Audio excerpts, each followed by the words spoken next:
My sister had always looked down on my job and said I could never be like her successful husband.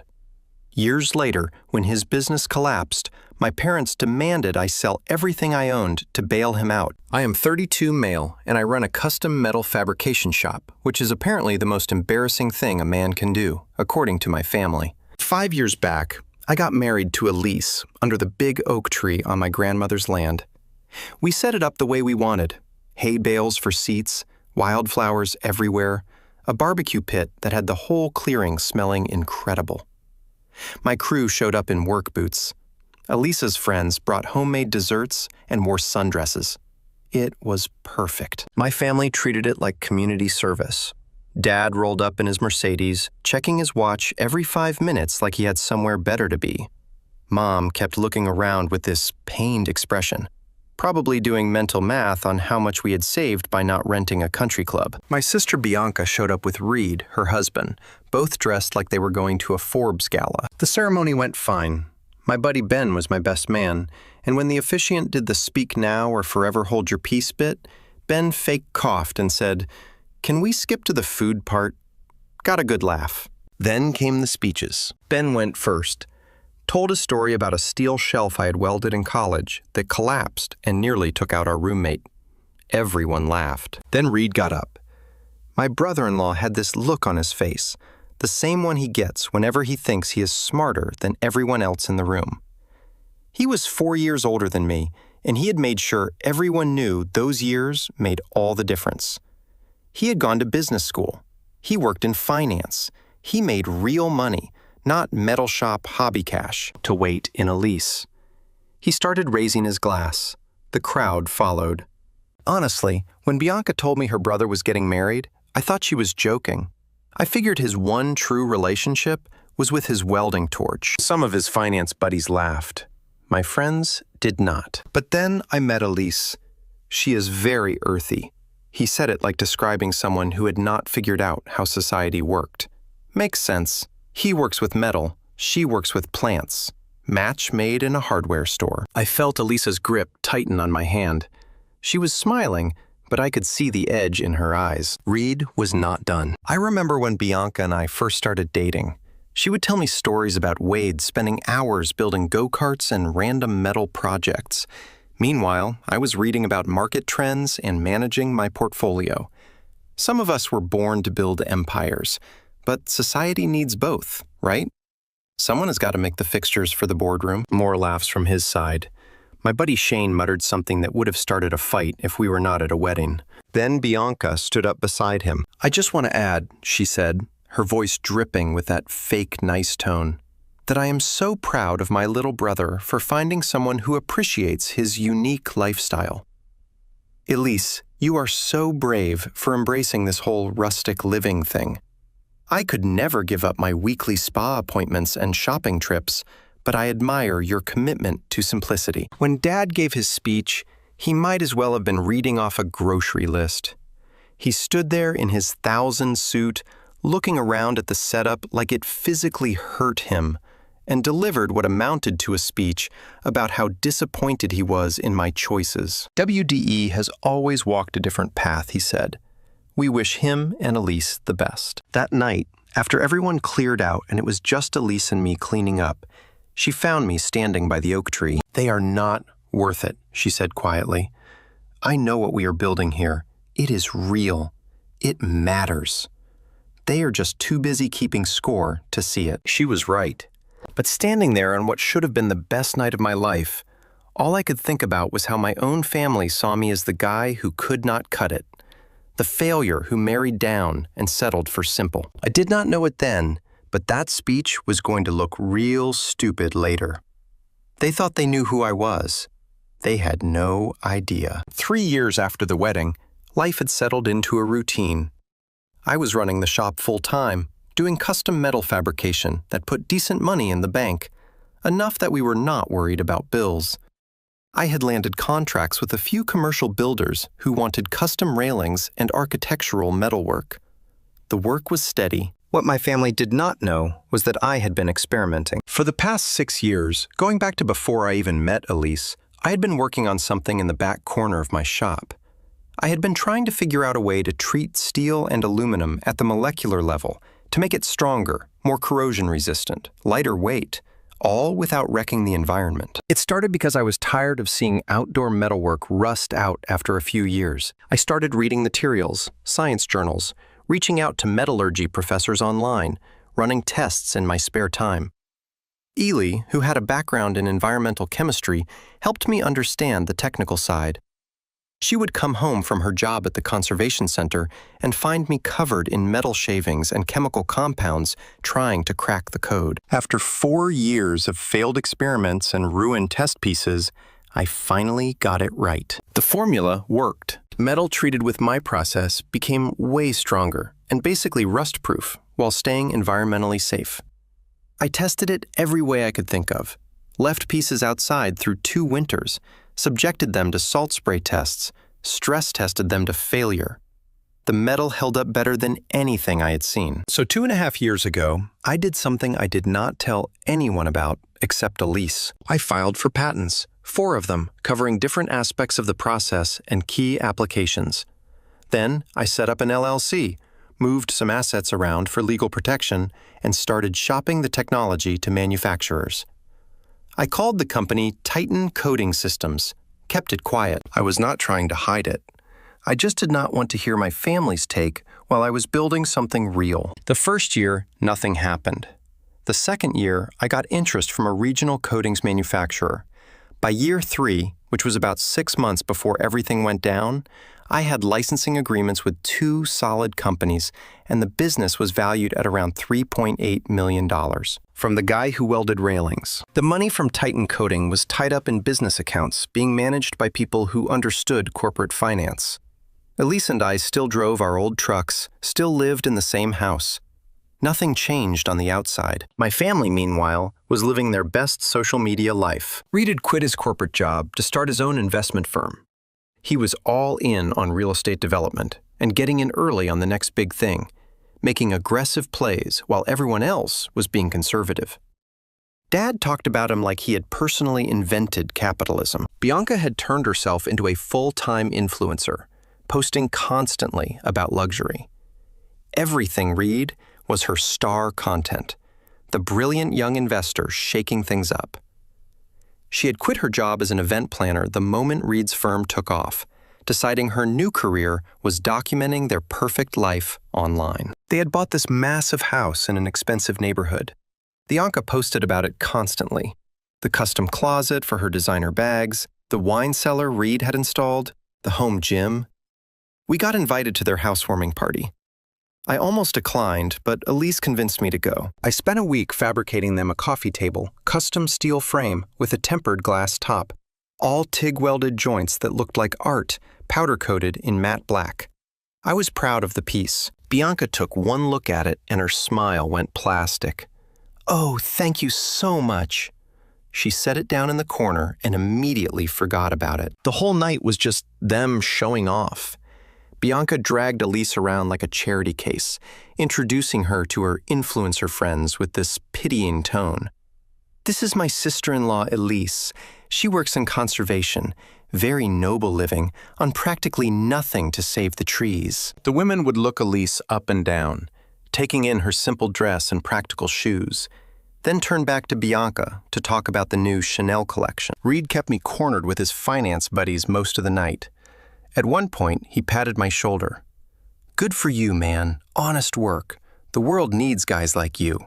Someone has got to make the stuff we put in our offices." The real moment came when we were all in the living room. Reed was going on about some massive deal he had closed, talking about vision and knowing which investments were the future and which were dying. Bianca was hanging on his arm, practically glowing. "My husband is just so brilliant with money. I honestly do not know how he does it. I just trust him completely and let him handle everything." She looked at Elise when she said it. Then Reed looked at me. "Speaking of old school, how is the metal shop, Wade? Still making mailboxes for the neighbors?" Bianca giggled. "Oh, be nice to my little brother. He is doing his best." The room went quiet. Everyone stared. I had nothing for about 5 seconds. Just that familiar feeling of being the family joke. Then Elise's voice cut through. Better than gambling away other people's retirement funds. Dead silence. Reed's face went from smug to furious instantly. Bianca gasped, her hand flying to her chest like she had been physically struck. Mom shot Elise a look that could have killed. We left shortly after. On the drive home, my cousin Andrea called. She was the only sane one in the family, made her living as a teacher, and stayed out of the family drama. That was intense, she said. But between us, be careful. I have been hearing rumors. Reed is making some risky moves. Some of his deals are not looking so good. Her warning was vague, but it stuck with me. Driving away from that sterile mansion, I had this feeling that Reed was not building an empire. He was building a bomb, and it was about to go off. Another year passed. The gap between my family and me got wider. We stopped getting party invites, which was a relief. Holiday calls got shorter and more forced. Mom would text asking why we never visited, conveniently forgetting how the last visit went. At the shop, things were picking up speed. Titan Coding Systems had gone from a side project to something getting serious attention. I had brought on a part-time business manager, a guy named Nolan, who understood licensing agreements and patent law. We were in talks with another industrial manufacturer about using my coding process for their production lines. The valuation had climbed to $8.22 million. $8.2 million from a process I developed in the back of my metal shop. While my family thought I was making decorative gates, Elise had left her conservation job and was helping me full-time with the technical side of Titan coding. She understood the chemistry better than I did, helped me refine the formulas, and made sure we were not cutting corners on environmental safety. We made a good team. Always had. Then one afternoon in October, my phone rang. Andrea. She sounded scared. Wade, are you alone? I was in the shop. Yeah, what is wrong? It is Reed. He is in serious trouble. Like, potentially criminal trouble. I shut off my grinder. What happened? I was at your parents' last night. They thought I was busy, but I could hear them on the phone with Bianca. Wade Reed has lost everything. Not just his money, his clients' money. There is talk about lawsuits and fraud charges. My stomach dropped. How bad? Millions. He convinced a bunch of people to invest with him. Friends of your dad's old college buddies, even some of Bianca's family. He took all their money and made some massive bet that went sideways. The development deal was fake, or the land was contaminated, or something. I do not know all the details, but he is completely underwater. I thought about all those speeches at parties, all that talk about vision and knowing winners from losers. Why are you calling me? Andrea's voice dropped. Because they are coming for you. I heard your dad say it clearly. He said, you are the only one with real assets. He was talking about Grandma's land, the shop. He said, you owe it to the family. The nerve of it hit me like a punch. For years, they had treated my work like a hobby, my life like a consolation prize. Now that their golden son-in-law had crashed and burned, suddenly, what I had built was valuable. Suddenly, it was the family's safety net. He cannot be serious. He is completely serious. Mom is a wreck. She keeps saying Reed made one mistake and the family has to stick together. Bianca is apparently having a complete breakdown. They see you as the only way out. I heard Mom's voice in the background, calling for Andrea. I have to go. Just be ready. They are coming soon. The line went dead. So they are going to show up here, I said, probably with lawyers, and demand I sell everything to fix Reed's mess. Elise was quiet for the moment. Then she said something that caught me off guard. I think, about what? About Titan coding. About the patent portfolio, about why Reed's situation is more complicated than you know. I have been helping Nolan track the industry, keeping tabs on who is moving in the coatings and materials space, who is making plays, who is betting against emerging technologies. She pulled out her phone and opened a file. Reed is ahead. That is what he told everyone. But he has been shorting stocks, making bets against companies he thinks will fail. She turned her phone to show me a financial document. I looked at the screen, saw Reed's fund name, saw a list of holdings, and right there at the top, highlighted in red, was the single largest bet he had made, a massive short position against Titan Coding Systems, my company. Reed had bet well over $1 million, including his client's money, that my company would fail. He was so convinced that his simple metal fabricator brother-in-law could not possibly have built something real that he had staked everything on my failure. And when Titan Coding succeeded, his entire position had blown up. He destroyed himself betting against me, I said slowly. Yep, Elisa's voice was ice cold. The universe is funny like that. I sat there processing it. Reed, who had spent years looking down on me, had literally gambled his future on me being a failure. And lost. We sat in silence, watching the last light fade. The legal threat arrived 4 days later. A courier delivered it to our door, fancy envelope with a law firm's logo I had never heard of. Inside was a letter. Given the family emergency and my moral obligation, I was expected to cooperate in selling my property to resolve Reed's financial situation. I had 1 week. After that, they would pursue all legal options to force a sale. They are threatening to sue you, Elise said, reading it, to force you to sell your own home. Can they even do that? No, but they are hoping you do not know that. She was already on her phone. I am calling our lawyer. We had retained a guy named Adrian 6 months back when Titan Coding started getting serious. He specialized in business law and intellectual property, but he knew his way around property disputes too. We met him at his office the next morning. We laid out everything: the family history, the threatening letter, and the kicker about Titan Coding Systems. When we got to the part about Reed shorting my company, Adrian laughed. "Let me make sure I understand," he said. "They believe you are a struggling fabricator with some family land, but in reality, you own an $8 million coatings technology company that your brother-in-law bet against. And when your company succeeded, he lost everything.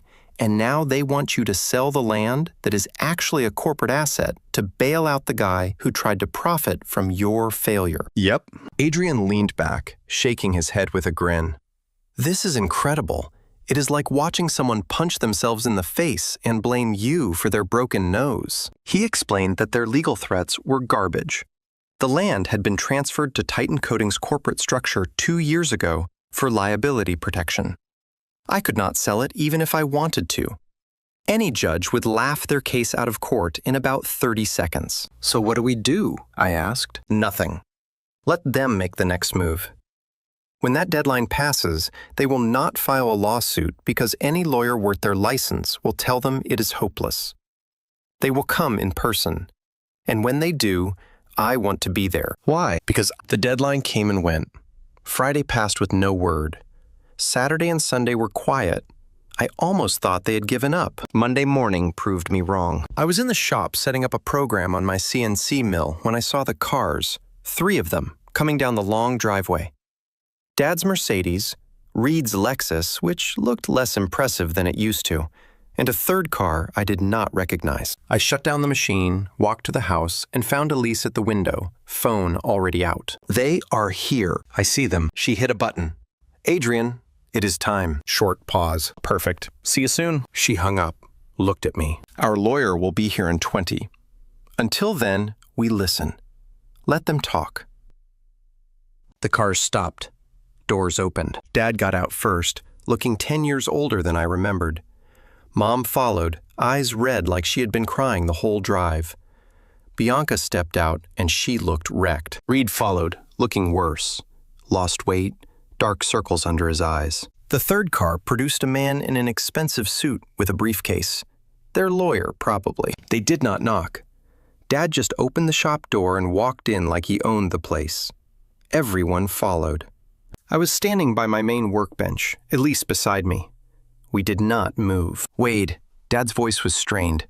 "We need to talk. Seems like you drove a long way for a conversation we already had. The situation is critical." He was trying to sound authoritative, but it came out desperate. Reed is facing multiple lawsuits. Criminal charges are being discussed. We need to act immediately. He pulled out a folder and dropped it on my workbench. "Everything you need is here. Purchase agreement. We found a developer willing to buy the property. The money goes straight into escrow to settle Reed's obligations. It is clean, and it saves the family." Saves the family? I repeated. You mean saves him? Bianca stepped forward, and for the first time in years, she was not acting superior. She was begging. "Wade, please. He is your brother-in-law. He is family. He made a mistake, but you cannot let him go to prison. Please, I am asking you as your sister." He did not make a mistake. He made a series of choices. Bad ones. Their lawyer cleared his throat. "Mr. Blake, you have a clear familial obligation here. The precedent for property transfers and family emergencies is well established." Is it? I said, "Interesting, because my understanding is you cannot sell something you do not own." The lawyer frowned. "The property is deed to you through your grandmother's estate. The title is clear." Was deed to me. Past tense. Dad's face was turning red. "What are you talking about? Stop playing games. We have already sold our house." It was not enough. This land is the only option. "After everything we have done for you," Mom added, voice breaking. "After we raised you, you owe us this." I looked at Elise. She gave me a small nod. "Time." Elise stepped forward. "I think there has been a significant misunderstanding," she said, her voice calm and cutting. "You have made several incorrect assumptions." Dad turned to her, confused. "What are you talking about?" "You looked at us and saw exactly what you wanted to see. A simple fabricator and his wife. Poor, easy to push around." She walked slowly to the workbench, putting her hand on the folder they had brought. "You were wrong. About all of it." Their lawyer shifted. "Mrs. Blake, I do not think it is." "Stone." "I kept my name," she said, looking at him directly. "And as a lawyer, I am sure you understand property law. You cannot sell what you do not own." "The deed is in WDE's name," the lawyer insisted. "Was in WDE's name," Elise corrected.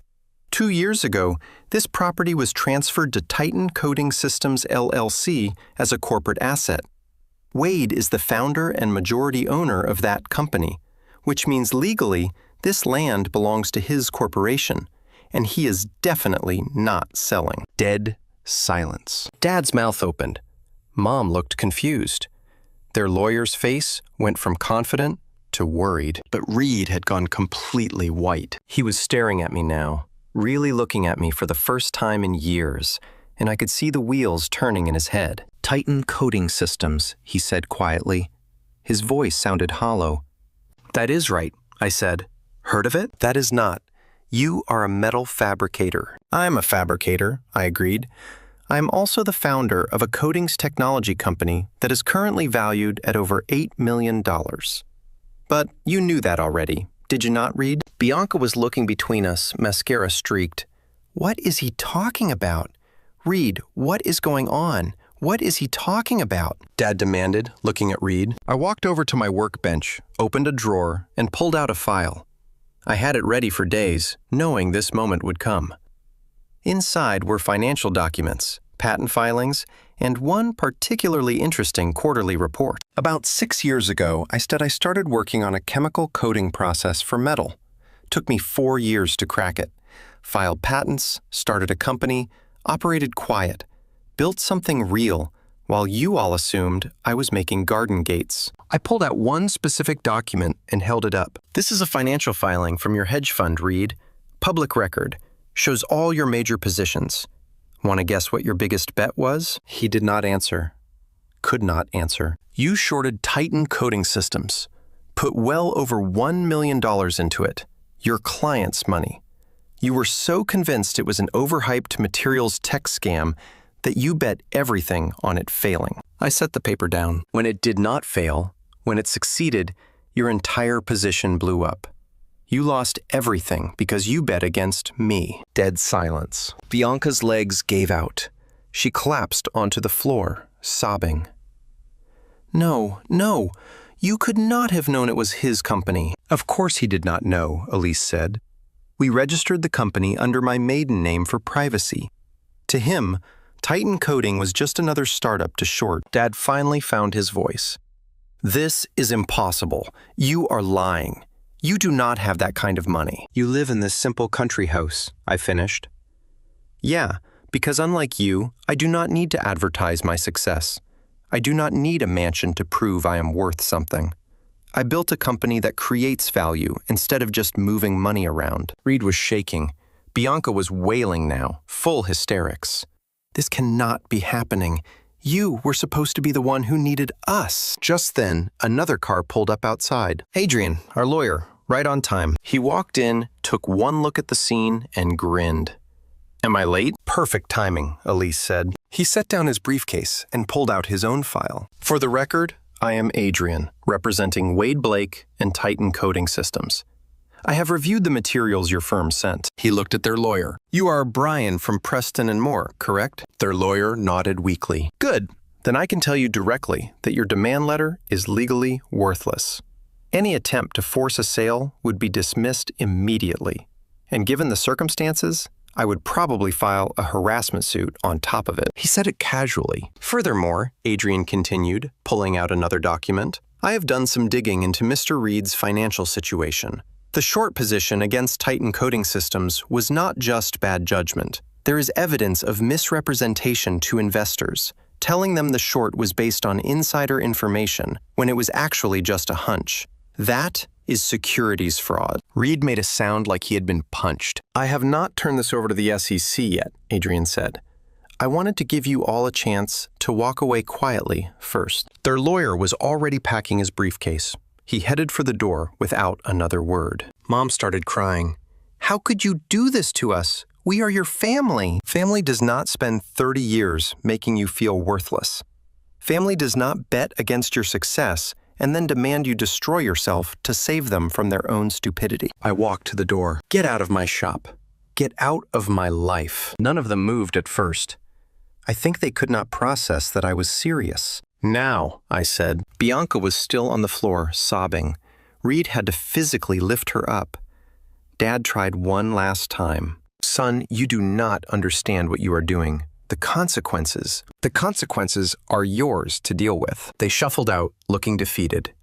The cars started, then they were gone. I stood there and felt something I had not felt in 30 years. Freedom. The next few weeks were quiet.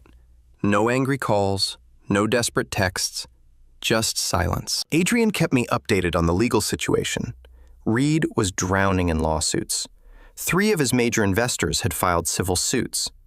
Those lawsuits triggered SEC attention, and the commission had opened an investigation into his trading practices. His marriage to Bianca was hanging by a thread. They had moved into a small apartment on the bad side of town.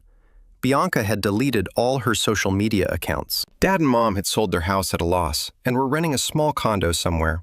Dad had gone back to his old firm in a consulting position, basically a pity job from his former partner. Mom apparently spent most of her days crying and asking why I was doing this to them. In their minds, I was the villain, the ungrateful son who had abandoned his family when they needed him. Meanwhile, Titan Coding was taking off. We had signed another licensing deal. A regional aerospace parts manufacturer wanted to test our process for their components. Another company was applying it to automotive parts. I hired 2 full-time employees to help manage things. Built a proper office space in the barn. Started having business meetings with people who took me seriously. The custom fabrication work slowed down. I kept a few regular clients, projects I wanted to do, but mostly I was focused on Titan Coding. Elise was thriving. She had always been good at the chemistry side, and now she was running R&D full-time. We were developing new applications, filing more patents, building something that could outlast both of us. We were happy. Not having my family's constant judgment made it even better. Then, one Saturday afternoon, about 6 weeks after the confrontation, I saw a familiar car coming down the driveway. Andrea's sedan. I walked out to meet her. She got out looking nervous, holding a casserole dish. Brought you some lasagna, she said. We eat pretty well, I said, but I was smiling. Come on in. We sat on the porch. We made small talk for a while before she got to the real reason she had come. Bianca and Reed's marriage is basically over, she said. They are staying together for now because they cannot afford lawyers. But she resents him completely, blames him for everything. I heard your parents are barely holding it together. Dad works all the time. Mom just sits at home. They do not talk about you. But I know they think about you constantly. And Reed? Andrea was quiet for a moment. He is broken, Wade. I mean, really broken. He knows he destroyed himself because he was too arrogant to see what you built. Good, I said, and I meant it. They want to apologize, Andrea said quietly. Eventually, when enough time has passed, they think maybe if they give you space, you will come around. I will not. I know. I told them that. They do not believe me. She stood up. I am not asking you to forgive them. I am not even asking you to talk to them. I just wanted you to know that they are suffering, whether that matters to you or not. It does not, I said honestly. I spent 30 years being treated like I was not worth their time. They spent 5 years making Elise feel like she was not good enough. They came here trying to take everything I had built. I am not going to lose sleep over their consequences. Andrea nodded. Fair enough. She headed for her car, then turned back. For what it is worth, I am proud of you. What you built with Titan Coding, standing up to them, it took guts. Thanks, Andrea. And I would like to keep seeing you, if that is okay. I know I am part of the family that screwed you over, but you are the only one who did not. I interrupted. You are welcome here anytime. She smiled, relieved, and drove off. That night, Elise and I sat on the porch swing. Andrea stopped by, I said. I saw. How is the family disaster going? About how you would expect. Reed is destroyed. Bianca is a wreck. Parents are barely functioning. They all think I am going to forgive them eventually. Are you? I thought about it. No, I am not angry anymore. I am just done. Then my phone buzzed. Email notification. I glanced at it, and my jaw dropped. What? Elise asked. Titan Coding just got an acquisition offer. From who? Major Industrial Coatings Corporation. They want to buy us out. I read the number twice to make sure I was not hallucinating. $22 million. Elise went very still. $22 million? Are you serious? That is insane. What do you want to do? I looked around at the property, the shop where I had welded my first project, the house where we had built our life, the land my grandmother had trusted me with. I want to think about it, I said, but I am not making any decisions based on what they would think. Their opinion does not matter anymore. We sat there for a long time. Somewhere out there, they were probably telling each other that I would come around eventually, that family was family and blood was blood. They were wrong. 3 months later, I was sitting in a conference room in the city, surrounded by lawyers and business types, signing the final papers. We decided to take the acquisition deal, $22 million, with the condition that I would stay on for 3 years as head of R&D to keep developing new applications. The money hit my account the next day. I stared at the number on my phone for a solid 5 minutes. Life-changing money. Never worry again money. More than my father had made in his entire career. I had made it in a metal shop he had called a hobby. The first thing I did was pay off the property completely. No mortgages, no liens, nothing. The land my grandmother left me was mine, free and clear, forever. Then I set up a trust to maintain it. Nobody could touch it now. Not family, not creditors, not anyone. The second thing was a donation to the conservation center where Elise used to work. They were doing real work, helping the environment instead of just talking about it. After that, I put most of it into investments that would generate income without requiring me to think about it. I kept the shop, kept taking projects I wanted to do, kept living the same life, just without the pressure. The messages started coming in. Distant relatives I had not heard from in years. Old acquaintances from high school. Everyone suddenly wanted to reconnect. Everyone had always believed in me. Everyone was so proud. I ignored most of them. The ones who mattered already knew where to find me. My parents did not reach out, at least not directly. But Andrea told me they had heard the news. Mom had cried for hours. Bianca had locked herself in the bathroom for an entire afternoon. I was in the shop one afternoon, working on a custom staircase railing, when I heard a car outside. Expensive engine. I looked up and saw my father's Mercedes. He had come alone. I considered not answering, but I walked out. Dad was standing by his car, looking wrecked. The past few months had aged him. Wade, he said. Silence stretched out between us. He looked around at the property, at the shop, at everything he had spent years dismissing. I made a mistake, he said finally. Many mistakes. I did not respond. I thought I knew what success looked like, he continued. I thought I was pushing you towards something better. I thought Reed was the one who had it figured out, that Bianca married the right kind of man. He laughed, but it was bitter. I was wrong about everything. Yeah, you were. I am not asking for forgiveness, he said. I do not deserve it. I just wanted you to know that I see it now. I see what you built, what you were always building, and I am sorry I did not see it sooner. I appreciate you saying that, I told him, but it does not change anything. You did not just make mistakes, Dad. You spent my entire life making me feel worthless. You chose Bianca and Reed over me every single time. You let them mock my wife at our wedding. You came here trying to take everything I built to save him from his own stupidity. I know. You do not get to apologize now that it turned out I was successful. You do not get to be proud of me now that there is money involved. That is not how it works. His face crumbled. What can I do? Nothing. Just never bother me again. Wade, you need to leave. He stood there for another moment, looking like he wanted to say more. But what was there to say? He got back in his Mercedes and drove away. I watched him go, and I felt nothing. I had spent 30 years trying to earn their approval, trying to prove I was worth something. I was done trying. I had created something that would outlast all of us. I had proven everything I needed to prove, not to them, to myself. My grandmother had left me this land, trusting I would do something meaningful with it. She had been right to trust me. I had taken her gift and turned it into something nobody expected, something real. I had chosen my path, built my life, played my own game by my own rules, and I had won.